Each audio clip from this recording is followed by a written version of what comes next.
कहते महाराज दत्तात्रेय जी जो महाराज हैं वो भगवान के अवतार का रूप है। क्या नाम है? दत्तात्रेय जी महाराज। और दत्तात्रेय जी महाराज ने भक्तों माताओं बहनों सज्जन महापुरुषों दत्तात्रेय जी भ्रमण करते रहे, घूमते रहे और मृत्युलोक के अंदर गांव गांव से ढाणी ढाणी भ्रमण करते हुए जहाँ जहाँ गए जो भी कोई जीव जंतु पशु पक्षी मनुष्य कोई भी मिला उनको दत्तात्रेय जी ने अपने जीवन में गुरु को धारण किया। सभी से उन्होंने शिक्षा ली। कथा में आता है ये महाराज सबसे पहले दत्तात्रेय जी ने गुरु बनाया किसको? बोले पृथ्वी माता को गुरु बनाया। इसको पृथ्वी क्यों? क्योंकि लिखा है कहते हैं बोले धरती माता तुम बड़ी तुमसे बड़ा न कोई, तुम्हारे ऊपर पाप धरी तो पाप लागे कोई। धरती माता को प्रणाम करते हैं। सबसे पहले किसको प्रणाम करना चाहिए माताओं? बोले सबसे पहले धरती को प्रणाम करना चाहिए। किनको? धरती को। बोलते क्या कहना है? बोले धरती माता तुम बड़ी, धरती माता तुम बड़ी, तुमसे बड़ा न कोई, और तुम्हारे ऊपर पांव धरी तो पापन लागे कोई। ऐसा ही अपनी को बोलते हुए प्रणाम धरती माता को करना है, क्योंकि हमने इस पे जन्म लिया है, इतने बड़े हो गए तो इसको प्रणाम करना पहला परम धर्म बन जाता है। बोलिए धरती मैया की। महाराज दूसरा जो गुरु बनाया उसका नाम है चंद्रमा। चंद्रमा को चंद्रमा से परोपकार की शिक्षा ली। बड़े मनुष्य का जीवन बना है तो जब एक आसमान में चलने वाला चमकने वाला चंद्रमा पूरे संसार को प्रकाशमान करता है, शीतल ठंडी रोशनी प्रदान करना है। हमें भगवान ने मनुष्य बनाया है तो हमें भी चंद्रमा की तरह से संसार में जीव जंतु पशु पक्षी मनुष्यों की सेवा और हमें सात्विकता के कार्य करने चाहिए, ऐसी शिक्षा मिलती है। तीसरा गुरु भगवान को सूर्य भगवान से महाराज दत्तात्रेय जी शिक्षा ली है, पर परमार्थ परोपकार कार्य करने की शिक्षा मिलती है। सूर्य एक है लेकिन सभी का क्या करता है? सभी को बराबर प्रकाश देता है, किसी को छोटा बड़ा नहीं समझते। भगवान किसी को छोटा बड़ा नहीं समझते तो हमें भी किसी को छोटा बड़ा नहीं समझना चाहिए। सब बराबर तुल्य होते हैं। सभी क्या है? को छोटा मत समझो तो किसी को बड़ा मत समझो, सबको एक समान से चलना चाहिए, ऐसी शिक्षा में मिलती है। बोलिए भागवत महापुराण की। भक्तों माताओं गौर करिए कि भागवत जी एक ऐसी कथा है कि भागवत जी में हर प्रकार की महाराज जीवन की शिक्षा हमें प्राप्त होती है, और एक एक भागवत जी के शब्द को हम जीवन में उतार लेते हैं तो महाराज जीवन का कल्याण भी हो जाता है और जीवन सुख में भी बन जाता है, ऐसी शिक्षा मिलती है। लेकिन महाराज सुनते तो रंगीन गुलाबी नगरी राजस्थान की राजधानी में रहने वाले भक्त हो तो आपको तो कहने की मुझे आवश्यकता ही नहीं पड़नी चाहिए, क्योंकि तो आप खुद ज्ञानी हो। आपने हजारों कथाएं सुनी हैं, हजारों शिक्षा ली हैं, टेलीविजन पर 24 घंटे कथाएं सुनते रहते हो। लेकिन माताओं बहनों एक बात नोट करिए, सुनने से कुछ नहीं होता, केवल सुनने से कुछ नहीं होता है।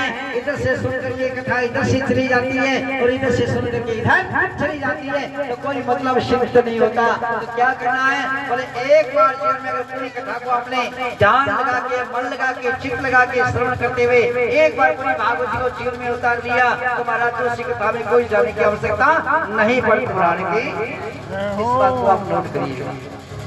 कथाएं तो बहुत सुनते हो, नियम को पकड़ लिया तो भी जीवन का कल्याण हो जाता है। ऐसा ही भागवत जी महाराज बोले ठाकुर जी की।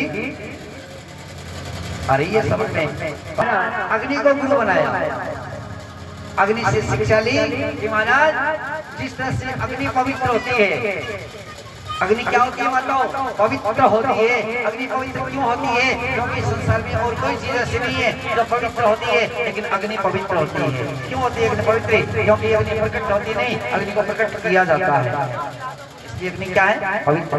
सही है, प्रकट होती नहीं, इसलिए हमारा शरीर क्या है? ये भी भगवान का दिया हुआ पवित्र है, अग्नि के समान आत्मा पवित्र है और हमारा जीव पवित्र है। इसलिए इसके ऊपर कोई धब्बा नहीं लगाए, इसके ऊपर पाप नहीं लगाए, इसको शुद्ध सार्थक और पवित्र ही जैसे हम भगवान के घर से चल करके आए हैं वैसे कैसे हमें भगवान के घर पे जाना है। सार्थक शुद्ध पवित्र होकर के हमारे जीवन का कल्याण हो जाएगा। बोलिए भागवत महापुराण की।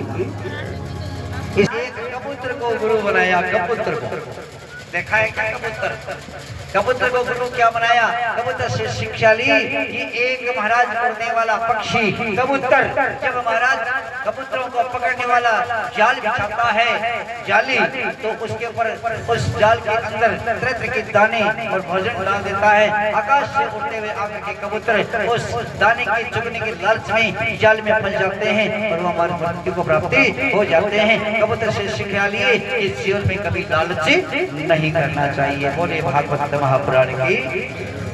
देखो कितनी कितनी बढ़िया बातें चल रही है, लेकिन राम जी को राजा बनाओ तो उनकी इच्छा भी पूरी नहीं हो पाई, तो हमारी तो होगी क्या। बोला विष्णु भगवान की, इसलिए इच्छा को प्रकट ना करें, भगवान से प्रार्थना करें, भगवान सब ठीक ठाक अपने को करेंगे। बोलो विष्णु भगवान की।